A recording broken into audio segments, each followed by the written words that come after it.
Yeah. Yeah.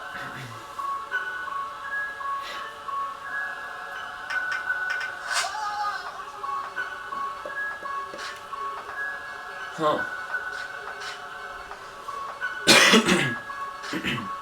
Yeah, então isso é assim.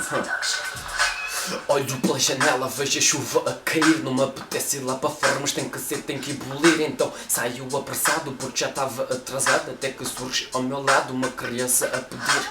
Olho nos olhos choram, sofrimento de quem não tem o que comer. E como uma amiga chuva e vento dorme ao relento. Educação é marginal aos olhos da população. É um simples animal surreal.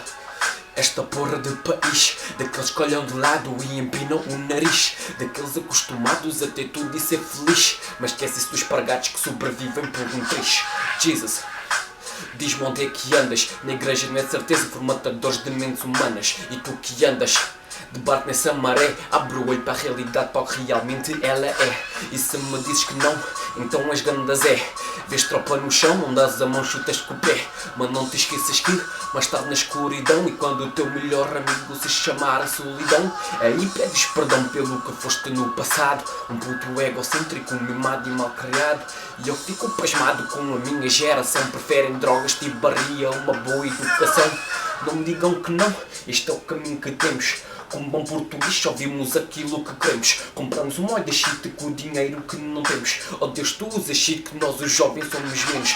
E a mano só queria voltar ao tempo dos meus avós para comer arroz de coelho, porque hoje o coelho é que eles comem a nós. Então vamos gritar, é o que eu peço a todos vós, porque eles bem podem tentar, mas não calam a minha voz.